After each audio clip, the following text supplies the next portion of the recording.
안녕하세요. 결혼을 하지 않게 된 30대 중반 여성입니다. 예비 시어머니의 행동으로 인해 결혼식 전에 파혼을 했습니다. 그녀는 아버지를 찾아와 말도 안 되는 소리를 했고 그 상황으로 인해 결혼을 취소했습니다. 일반적인 실수나 약점이라면 그냥 넘길 수 있겠지만 그 상황은 지나치게 심했습니다. 미래를 생각하며 남자친구와 헤어지기로 결정했습니다. 이야기를 다른 사람들에게 전해야겠다는 생각에 이렇게 컴퓨터 앞에 앉게 되었습니다. 제가 만난 예비 시어머니는 매우 특이한 사람이었습니다. VIP 라운지에 속해서 대우를 받아본 경험, 멤버십을 따내는 등의 이야기를 하며 자랑했고 자기 발등을 차는 일까지도 있었습니다. 어떻게 그런 행동을 계속할 수 있을까 싶었지만 그녀의 행동은 너무나도 지나쳤습니다. 결혼식 전까지는 그래도 참아보려 했지만 결국엔 더 이상 참을 수 없었습니다. 미래를 위해서 힘들겠지만 결정을 내렸습니다. 그러죠. 도저히 어떤 말씀을 들어야 할지 모르겠었어요. 장례식에서는 엄격한 태도로 인사를 드려야 할지, 그녀가 지닌 사악함을 분명히 앞세우고 싸우는 법이 있다고도 생각했어요. 어쨌든 이 방향을 선택하고는 난 땅을 드러냈습니다. 생활의 고독 속에서 찾아온 개인이 대단하게 촉구적이고 당신에게 도움이 되기도 했던 후배였습니다. 그리고 너 열심히 일해요? 일할 준비는 다 되셨어요. 역사를 공부하다 보면 그들의 뿌리가 깊은 곳에 있는 누군가와 함께 지낸 시간 때문에 선물이나 연락을 좀 해주고 싶었습니다. 요즘 일은 어떻게 되셨나요? 이야기로 돌아가는 게 최고인 시간이 있죠. 함께 지어나가면서 삶을 반복하죠. 그런 시간 중에 나는 제 예비 시어머니와의 관계가 두려움도 되고 무효화되기도 하더라고요. 하지만 난 끝내 시어머니를 완벽하게 섬기지는 못했어요. 그리고 그것은 앞으로도 그럴 예정인 것 같았어요. 아무튼 이 시점에서 결말에 관한 논의가 금액에 관한 얘기로 흐느끼며 끝났습니다.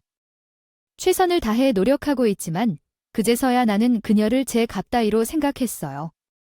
덕분에 나는 불안을 남아있게 된 하루였습니다. 커피 한 모금 남았어도 그걸 테이크아웃 컵에 담아서 마치 맥주를 들고 백화점을 돌아다녔어요.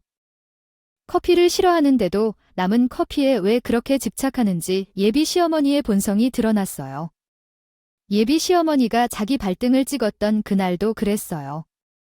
내가 VIP 이름으로 박힌 커피차를 들고 다닐 때와 그렇지 않을 때의 매장 직원들의 시선이 다르다는 걸 느꼈어요. 사람들은 역시 돈을 좋아하는군요. 며느리도 갑작스럽게 코트를 입어야 할 때랍니다. 예비 시어머니는 속으로 기뻐했어요. 그 장면을 보고 나니 나도 젊었을 때 오해받던 경험이 생각나네요. 요즘은 봐주시는 분들이 많아요. 예비 시어머니는 밍크 전문 매장에 들어가 한 벌 옷을 걸쳤는데 그 직원이 바로 손을 대고 왔어요. 몇백부터 시작하는 밍크였는데 예비 시어머니도 처음에는 소심히 인정했지만 결국 웃음을 참지 못했어요. 한 직원이 상황 속에서 내게도 한 벌의 옷을 사줄 것 같다고 했어요. 예비 시어머니는 직원이 한 립 서비스에 매우 흥분한 것처럼 보였어요. 아이고, 백화점 VIP 회원 유지를 위해 돈이 드는데 내가 사줄게. 그러니까 몇 돈이 필요해? 고를래? 어머나, 며느리가 시어머니께 좋다는 것 같아. 이런 식으로 선물도 하시는 시어머니는 며느리에게 이렇게 해주는 것이 말도 안 되는 소리라고 했어요. 그치? 시어머니 노릇을 하려는 여자들은 정말 멍청하겠지? 아니, 귀한 딸이니까 좋게 해주어야지. 얼른 골라봐. 나도 그때는 예비 시어머니가 그 정도로 재력이 있어서 그런 소리를 하는 거겠지 싶었어요. 결국 시어머니께서 제겐 슈탄 기장의 제품을 선택하게 했어요. 시어머니가 고른 코트와 제가 고른 의류 두 벌의 가격이 몇백에 달했죠. 아이고, 할인이 들어간 거란다, 고객님. 오늘까지가 마지막 할인 기간이니 잘 선택하셨어요. 결제는 어떻게 진행하면 되나요? 에이찌. 옷을 너무 쇼핑했나 봐요. 네, 커피 한 잔 더 가져올래요? 돈 다 쓰지 마라. 그냥 라운지로 가서 커피 좀 가져와 봐. 계산대에서 옷값 알아본 후엔 시어머니가 좀 더 커피를 가져와 달라고 하시면 밖으로 내보내도록 했어요. 그래서 말할 것도 없이 커피를 가져갔어요. 하지만 잠시 후에 다시 내려오니 시어머니가 직원과 신랑이라고 하는 걸 들었어요. 야, 직원 할인 받아서 좀 할인될 것 같네. 더 이상 이런 상황은 속지 않겠다고 말해서요. 혼란스럽고 주문하기 정말 어려운 제품을 선택 중이라 그런데 애초에 할인분이 마련되어 있는 제품을 살펴보고자 했던 것에 더 격한 할인 적용의 요구로 저도 어렵게 되고 있었는데요. 지금 예비 시어머니가 직원 가격으로 좀 도망치더라고 할인 요청이 직원 할인 못하면 매장의 할인을 사용할 수 있도록 요청하는 직감이 어려웠고 갑작스레 그렇게 비요청하시는 상황에 앞서 제 제품의 추가 할인이 거의 불가능하다고 느낀 채 저를 향해서 항의해 오시는 마음이었다고 말해요. 직원분 중에서는 저에게 계란 기울기로 둥그런 노라면 하며 하이파저틸 또러를 떨며 이해를 해주실 예비 시어머니가 그 정도였겠다는 아이로 보였다. 그리하여 저는 팔려고 시도해 카드를 놓음 및 지는 옷을 골라달라고 부탁하는데 혼란스러워할 수도 있어 갑작스럽게 발생한 대규모 불화상업에 얼끌 생각하는 중이었죠. 깜짝이야. 아니야. 언제 언니야 아유. 내가 다른 옷도 봐야겠다고 해서 시간이 얼마나 흘렀는지 몰랐네. 아, 방금 왔어요. 예비 장모님이 내가 들고 있던 커피잔에서 살짝 풍기는 커피 향을 맡은 것인지 휙 돌아보시더니 얼굴이 시뻘개서 당황하시더라고요. 그리고 변명을 하기 시작하셨어요. 아유, 이제 뭐라고 했는지 기억이 나지 않아요. 여기 안감이 살짝 밀리셨다고 했던 것 같아요. 어떻게 하면 좋을까요? 옷에 결점이 있나 봐요. 아유, 아까 이 옷을 입어보았을 때 정말 아름다웠는데 아쉬워요. 어쩔 수 없죠? 원래 약속한 대로 가세요. 저런 말씀을 하시니 그냥 무시하고 알겠다고 했어요. 서로 민망한 상황을 만들고 싶지 않아서요. 그리고 예비 장모님은 계산 시 보여주신 카드에 대해서도 변명을 하실 시작했네요. 아, 이 카드 건이었네요. 카드 실적이 중요하다고 하시더라고요. 그것도 모르는 척하고 알겠다고 했어요. 그런 식으로 우여곡절 끝에 옷을 사고 나왔는데 예비 장모님이 괜히 연락해서 매장에서 입었을 때와는 다르네. 거울은 믿으면 안 된다니까 라고 하셔서 그래서 난이 한복으로 가나라 하다가 자녀와 함께 사러 갔더니 내 마음대로 바꾸면 내가 서운해할까 봐 얘기하시더군요. 그런 핑계를 대다 결국 백화점에 가서 그 밍크 코트를 환불하셨고 여기까지만 예비 장모님 이야기를 들어주신 여러분들은 어떻게 생각하세요? 벌써부터 정말 놀라운 캐릭터라는 생각이 들지 않으세요? 예비 장모님 정말. 그는 정말 위대한 인물이었어요. 자신의 자존심을 위해서는 어떤 행동이라도 할 수 있는 그런 대단한 사람이었죠. 그런데 예비 시어머니는 태평하고 시원시원한 성격이어서 나쁘지 않다고 생각했어요. 물론 가끔은 자기 집안 자랑을 하기도 했지만 우리 시댁이 예전부터 양반 집안이었기 때문일 것 같았어요. 그래서 시어머니도 그런지 시아버지가 그렇게 차분하게 말했고 잠자코 있었거든요. 우리 성키도 잘 봐라. 애가 선비임을 알 수 있게 말이야. 예비 시어머니는 허세가 중요한 만큼 집안의 허세도 중요하게 생각했어요. 언제나 대대로 양반 집안이었다는 소리를 하고 있었지만 사절까지 이야기하고는 다른 주제로 넘어갈 수 있었어요. 그럼 애착이 없는 가보니 우리가 정말 사랑으로 키웠기 때문에 예비 시어머니의 행동을 쉽게 넘겼어요. 하지만 지금 생각해보면 그렇게 넘겨서는 안 됐던 일이죠. 저희 아이는 정말 사랑으로 키우고 예의를 잘 가르쳐서 걱정할 필요가 없어요. 제가 아버지에게 많이 칭찬을 받는다고 말씀하셨어요. 저희 집에서는 제가 막내로 자랐어요. 제 어깨 위에는 오빠 한 명이 있지만 제 오빠와 제 나이가 15살 차이가 나요. 때로는 우리 오빠랑 나랑 같이 밖에 나가면 사람들이 나를 오빠의 딸로 생각할 만큼 저의 나이 차가 얼마나 커 보일지 상상해 보세요. 바람이 불면 날아갈까, 넘어지면 깨질까, 그럴 듯식입니다. 정말로 저희 가족은 아이를 키울 수 없다고 했던 병원의 말과는 달리 15년이 지나 제가 태어났기 때문이겠죠. 저는 여자 형제 중에서 동생으로 하나뿐이었어요. 부모님이 우리 딸을 소중히 다뤄주길 바라는 말에 예비 시아버지도 항상 고개를 끄덕였어요. 우리가 아는 것처럼 서로를 사랑하며 대하겠다고 말했죠. 성영님도 우리 아들이란 생각하고 잘할 거려. 좋은 인연도 얼마나 소중한지요. 시어머니도 그러한 분위기에 적응한 것 같았죠. 사업을 하는 사도님이 계셔서군요. 이미 다 알려진 얘기를 왜 말하려고 하나요? 저희 집에서도 이러한 사업이 있었거든요. 변호사들이나 검사들도 우리에게 조식이나 같이 여길 정도였죠. 그쪽에서 일하시는 분들이나 잘 알고 계셨나 봐요. 아들이나 딸이나 다름없어요. 결혼식 때 하객들로 변사며 컴사며 할 것 같아서 미리 말씀드리려고 해요. 혹시나 당황하실까 봐요. 예비 시어머니는 대뜸 당신의 인맥을 자랑하기 시작했어요. 예비 시부모님의 직업은 어떻게 되는지 물어보면 예비 시아버지는 시청에서 일하시고 예비 시어머니는 법원과 변호사 사무실이 밀집한 지역에서 오랫동안 식당을 운영하셨어요. 그 지역에 가면 맛집으로 소문난 집이었으니까 나쁘지 않았죠. 그런데 일절만 하면 될 것을 예비 시어머니는 계속해서 당신 주변에 어떤 변호사가 있는지, 이번에는 뭐 텔레비전 프로에 나와 스타 변호사가 되었다는 등 이야기를 막 하기 시작했어요.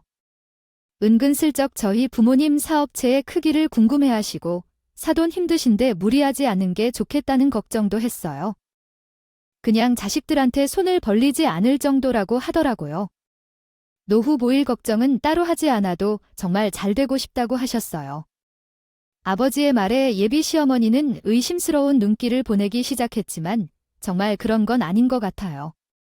상견 나이 후로 예비 시어머니가 종종 연락을 해와서 바깥 사돈 운영하는 사업장을 구경할 수 있느냐고 물어보셨어요. 저도 어머님께 드실 음식을 가져가고 아버님 사업장에 바쁜 시즌이라서 무슨 일인가 물어보았더니 사업장에 대해서 통 말씀해주지 않으셔서 궁금해서 물어보는 거였어요. 어머니는 자주 이런 식으로 나오니 좀 기분이 안 좋다고 했는데 부모님과 나이 차이가 많이 나서 어려운 관계를 깨고 싶으신 것 아니냐고 생각했어요.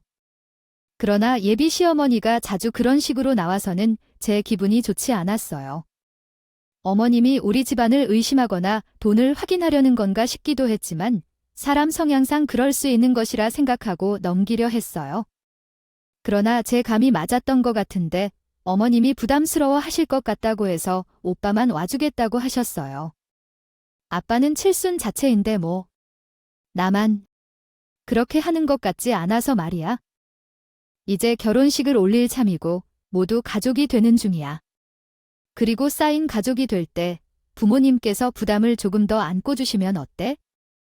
엄마 아빠 둘 다 오빠에게 그러라고 하셔서 나도 어머니 아버지가 부담을 가실까 봐 마음이 쓰여서 그러네. 그렇게 하자. 아, 나는 부모님이 정맥한 뜻을 알았어. 아버지가 칠순 잔치를 한다는 걸 예비 신랑에게 알렸었어. 괜히 예비 시아버지가 부담스러워할 것 같아서 그러네. 우리 부모님이 먼저 그 뜻을 밝혔으니까 그런 데까지 이야기했으니까 알겠다고 하고 그 사람도 해주었어. 그래서 예비 시가족 중에서는 예비 신랑만 아버지 칠순 잔치에 참가하게 되었어. 오빠, 저기, 그 사람 말이야.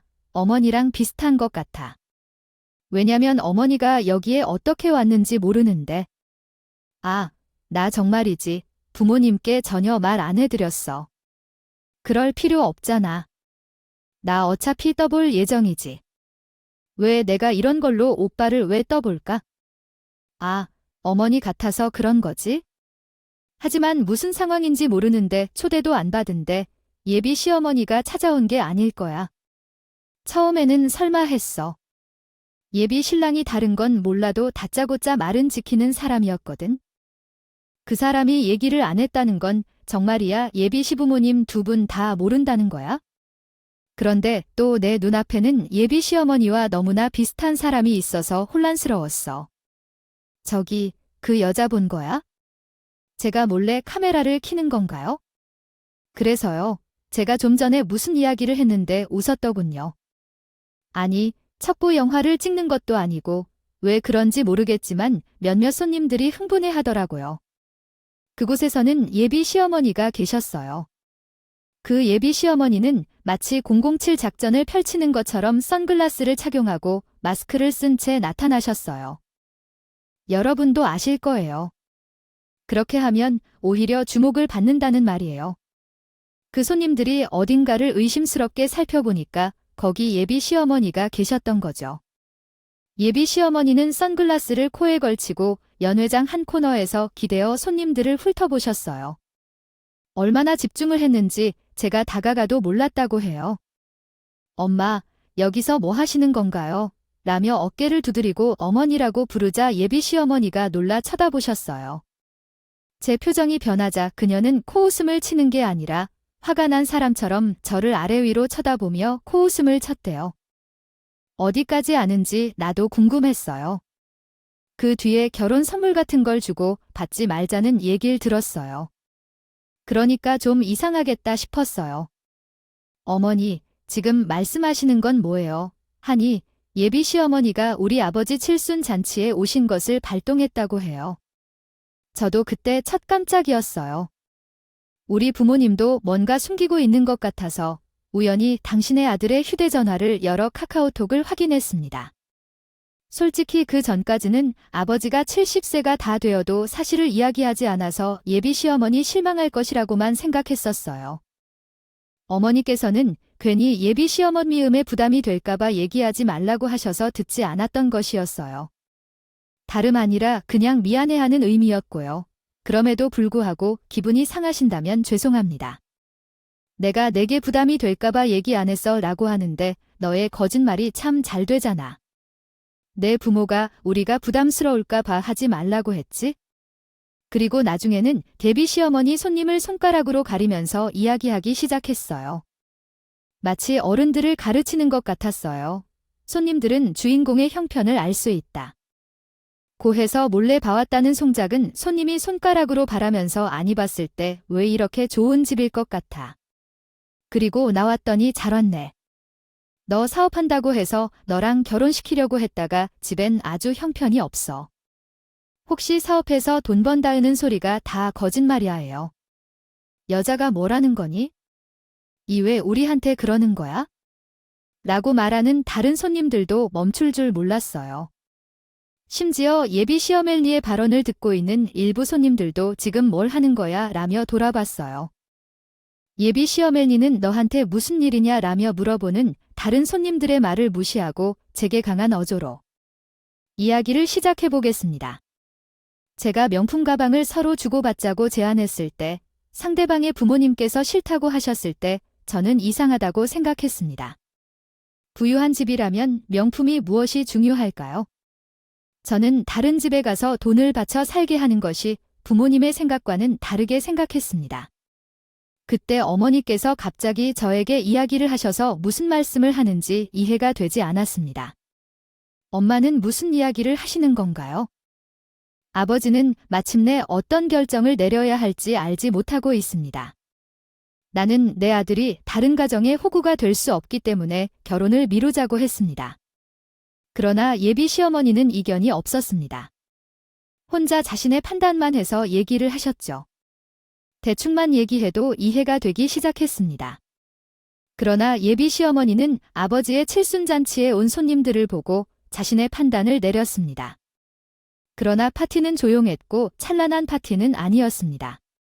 사람들은 차림새의 편안한 옷을 입고 왔습니다. 예비 시어머니는 이러한 분위기를 보고 자식의 가정이 좋은지 나쁜지 판단했습니다. 그러더니 나에게 아들과 헤어지라는 결정을 내렸습니다. 그러자 나도 여기서 후회하지 않겠습니다. 좋은 날에 나타나서 분위기를 망치지 말고 내일 연락하라고 말했습니다.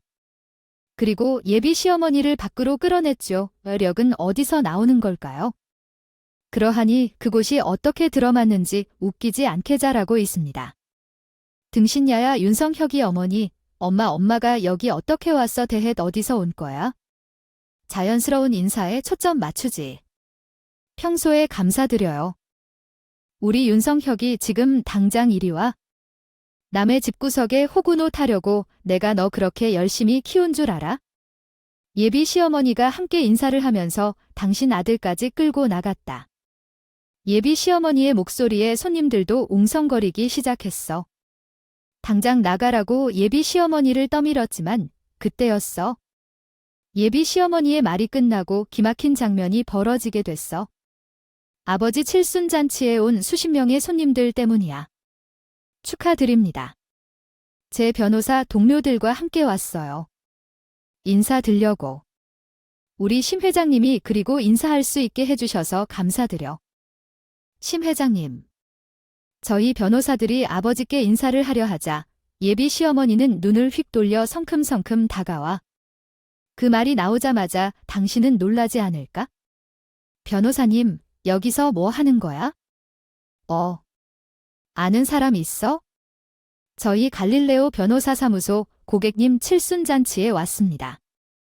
심 회장님, 그리고 그렇기에 수십 명의 단아들이 예비 시어머니의 인맥 자랑을 자랑스럽게 했어.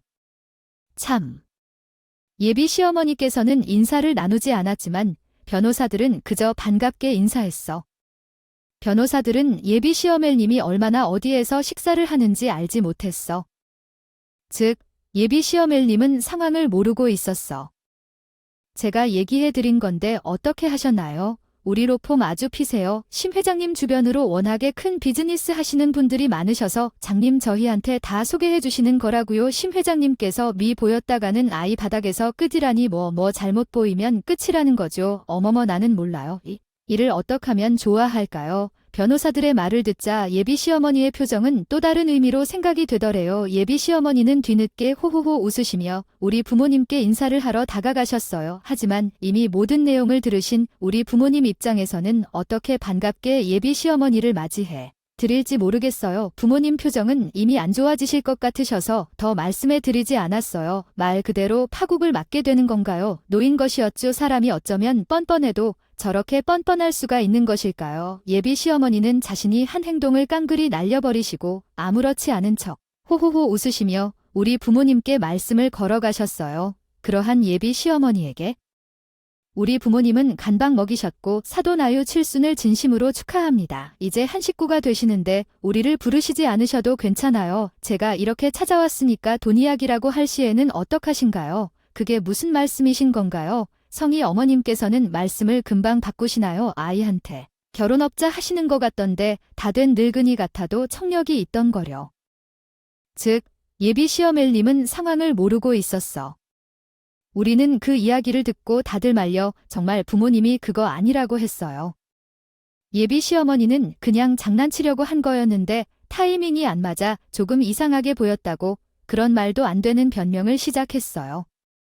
예비 시어머니의 모습에 예비 신랑도 얼굴이 붉어져서 부모님께 계속 사과하고 예비 시어머니를 끌고 나가려고 했어요. 그때 잠깐만요. 이거 좀 보세요. 해결하고 가야 할 일 아니에요. 라는 말을 듣고 어머니가 나타나서 축하하러 왔다는 거였어요. 축하하러 온 손님들을 소개하며 상황이 어떨지 묻는데 어김없이 사돈이 나타나 스쳐가는 사람들에게 손짓하며 부끄러워하는 모습을 보였어요. 그러다가 부모님이 나가라고 했지만 예비 시어머니는 어떻게든 나가지 않으려고 안내를 버텼어요. 그러자 예비 신랑은 부모님이 보이는 대로 행동하면서 어머니의 영향을 조심스레 따르고 있었어요. 이 상황에서 예비 신랑은 부모님과 어머니를 얼마나 귀중하게 생각하는지를 보여주며 혼란스럽게 울면서 곤란해했어요. 엄마, 왜 그래요? 누나의 결혼도 엄마 때문에 그랬는데 왜 그런 거죠? 정말 왜 그래요? 나 때문에 왜 그런 건가요? 말하기가 무서운 것 알아. 나와 나오라고 너 나오는 여기서. 내 누나 얘기가 왜 나와 아요? 이걸 나 이놈아. 저건 또 무슨 소리인지. 예비 신랑이 누나 얘기를 하자. 예비 시어머니는 갑자기 여기서 그 얘기가 왜 나오냐면서. 이번에는 자기 아들이랑 싸우려 되더군요. 결국 보다 못한 우리 오빠와 나는 예비 시어머니와 신랑을 밖으로 끌고 나갔어요. 그리고 오빠한테는 내가 상황 정리하고 들어가겠다고 이야기를 한 뒤에 오빠를 먼저 돌려보냈고 나는 그제서야 예비 시모와 예비 신랑과 남게 되었죠. 내가 다 미안해. 내가 다 사과할게. 장인어른이랑 장모님한테 내가 들어가서 다 사과드리고 손님들한테도 내가 죄송하다고 일일이 말씀드릴게. 그 말이야. 엄마는 좀 조용하라고. 조용히 좀 언제까지 누나랑 내 인생 망칠 거야? 예비 신랑 류에는 이미 눈물이 그렁그렁 맺어서는 제 손을 꼭 잡고 자기는 정말 몰랐던 일이라고 이야기를 해댔어요. 예비 시어머니는 뻘쭘하니 아니 그게 아니라 라는 말만 연발해 댔고요. 그런 예비 시모한테 예비 신랑은 제가 처음 보는 모습으로 무지막지하게 화를 내버렸어요.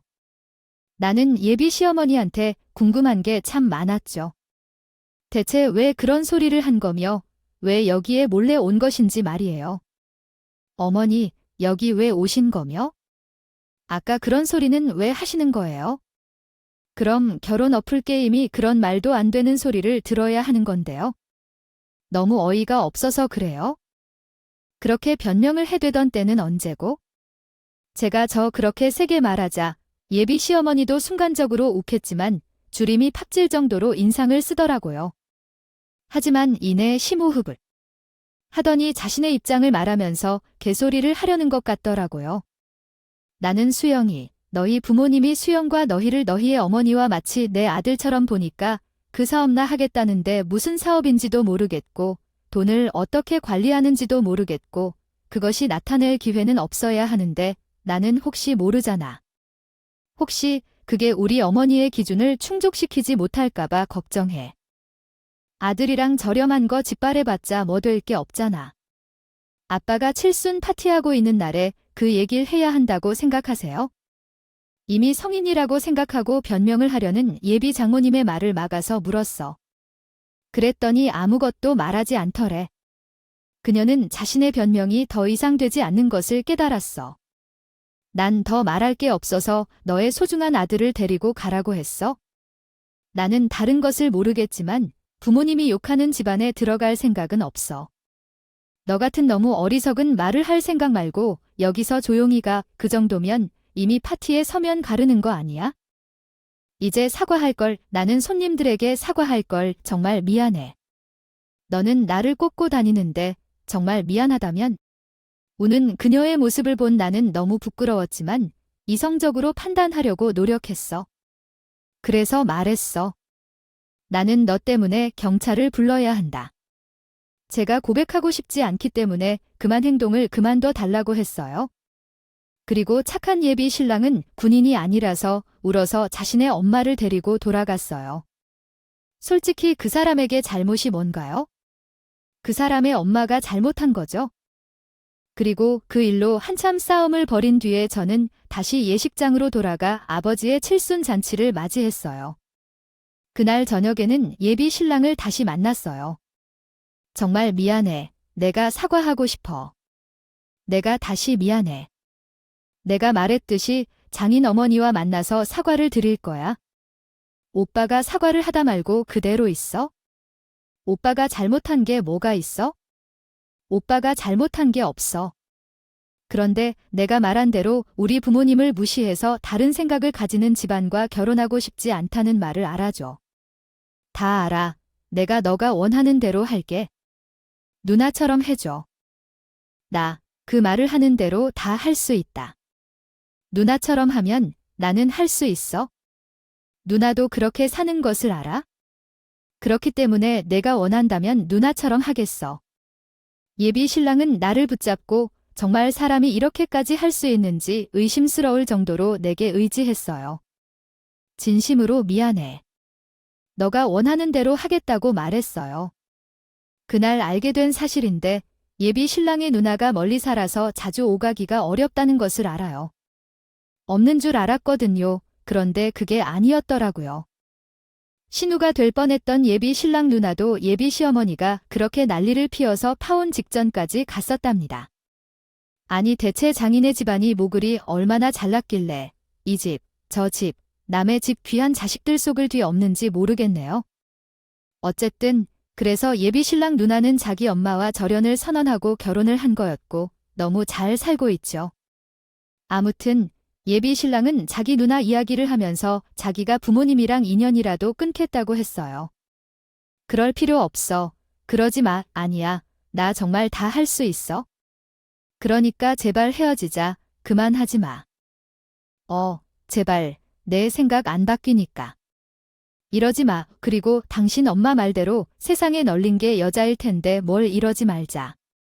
당신이 잘못해서 이 결혼 엎어지는 거 아니니까 죄책감 갖지 말고. 저는 끝까지 매달리는 예비 신랑을 뒤로 한 채 뒤돌아섰어요. 예비 신랑은 제가 그 골목을 벗어날 때까지 한참을 울었죠. 저라고 마음이 좋았겠어요.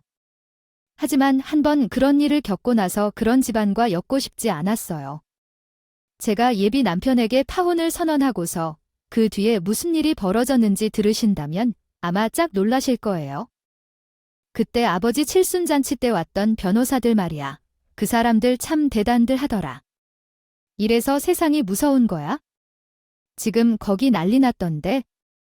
오빠 정말로 그렇게 됐다고. 아이 어떻게 그래?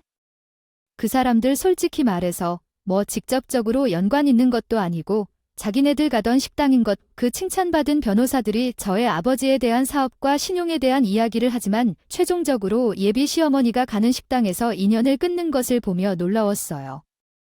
아버지의 사업은 크고 주변인들을 잘 챙겨주셔서 주변의 신뢰를 쌓아가셔서 아버지의 소개로 가는 곳은 믿음직했어요.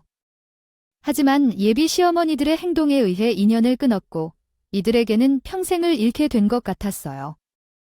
그리고 예비시로 모였던 분들 중에서는 자신들의 행동으로 자신들이 평생 읽어왔던 것을 잃게 된 분들도 있었고 예비 십시되는 분도 여전히 제게 매달려 있었어요. 그리고 어디선가 대표님이 오신다고 해서 기다리러 가야 했는데 전보다 살이 더 빠졌다는 게 뭔 일인지 의아했어요. 하지만 성혁 오빠가 잘못한 것은 없어요. 일일이 찾아와서 사정을 말하고 결혼을 다시 생각해보라고 애원하며 찾아와서 결국은 화를 내기까지 했지만 그런 일에도 이해할 수 없었어요. 어쩌면 그의 어머니가 한 실수가 그 친구의 결정으로 이어진 것일지 모르겠지만 결국은 그 친구의 결정이 그 자신의 결정이 되는군요. 부모는 아이의 거울이다. 결국 너도 엄마랑 마찬가지 생각을 가진 사람이겠지. 솔직히 말해서 내가 한 말은 틀리지 않아. 내가 한 이야기도 아니고 너희 엄마가 그렇게 했으니 당연히 내가 억울할 것이지만 변함이 없다고 말해. 그래서 다가오지 않도록 이젠 그만해주기를 바란다. 솔직히 말하자면 그 사람의 말도 틀리지 않아. 나는 걔한테 얘긴 것대로 예비 신랑이 자기 입으로 나에게 그날 이야기한 건 아니고 전적으로 예비 시어머니가 자기 혼자 착각해서 그런 식으로 말한 거고 억울할 거야. 까먹지 마라. 뒤로는 내 삶이나 마음이 너무나도 힘들었을 거다. 너도 마찬가지겠지만 정신적으로 알 수 있었기에 어쩔 수 없었어. 그렇게 시어머니를 상대로 결혼한다면 아마 시어머니가 물러나거나 내가 죽기 전까지 계속해서 시어머니와의 문제로 어려운 결혼 생활을 하게 될 것을 직감했거든. 결국 우리는 그렇게 헤어지게 됐고 예비 시어머니의 식당도 사라졌어. 자기가 한 말 때문에 모든 게 없어져 버린 예비 시어머니는 지금은 반성하고 조심스럽게 행동하며 사는지 알 수 없겠지만 진짜 어른이라면 자신의 일이 무슨 결과를 가져올지 생각하고 행동했으면 좋겠어. 너의 이익도 위해, 그리고 자식들을 위해, 그리고 내가 헤어진 그 사람이 좋은 사람을 만나 행복하게 살길 바래. 이제 이만하기로 했었는데. 일일이 찾아와서 사정을 말하고 결혼을 다시 생각해보라고 애원하며 찾아와서 결국은 화를 내기까지 했지만 그런 일에도 이해할 수 없었어요. 어쩌면 그의 어머니가 한 실수가 그 친구의 결정으로 이어진 것일지 모르겠지만 결국은 그 친구의 결정이 그 자신의 결정이 되는군요. 제 이야기는 여기까지예요. 저가 파혼을 하게 된 이야기를 어떻게 들으셨나요? 정말 기가 막히시는 현실인데 현실을 택한 것뿐이에요. 앞으로 남은 삶이 어떻게 흘러갈지는 모르지만 이전보다는 좋은 일만 가득하기를 바라봅니다. 그럼 이만 마무리하겠어요. 좋은 하루 보내세요. 감사합니다.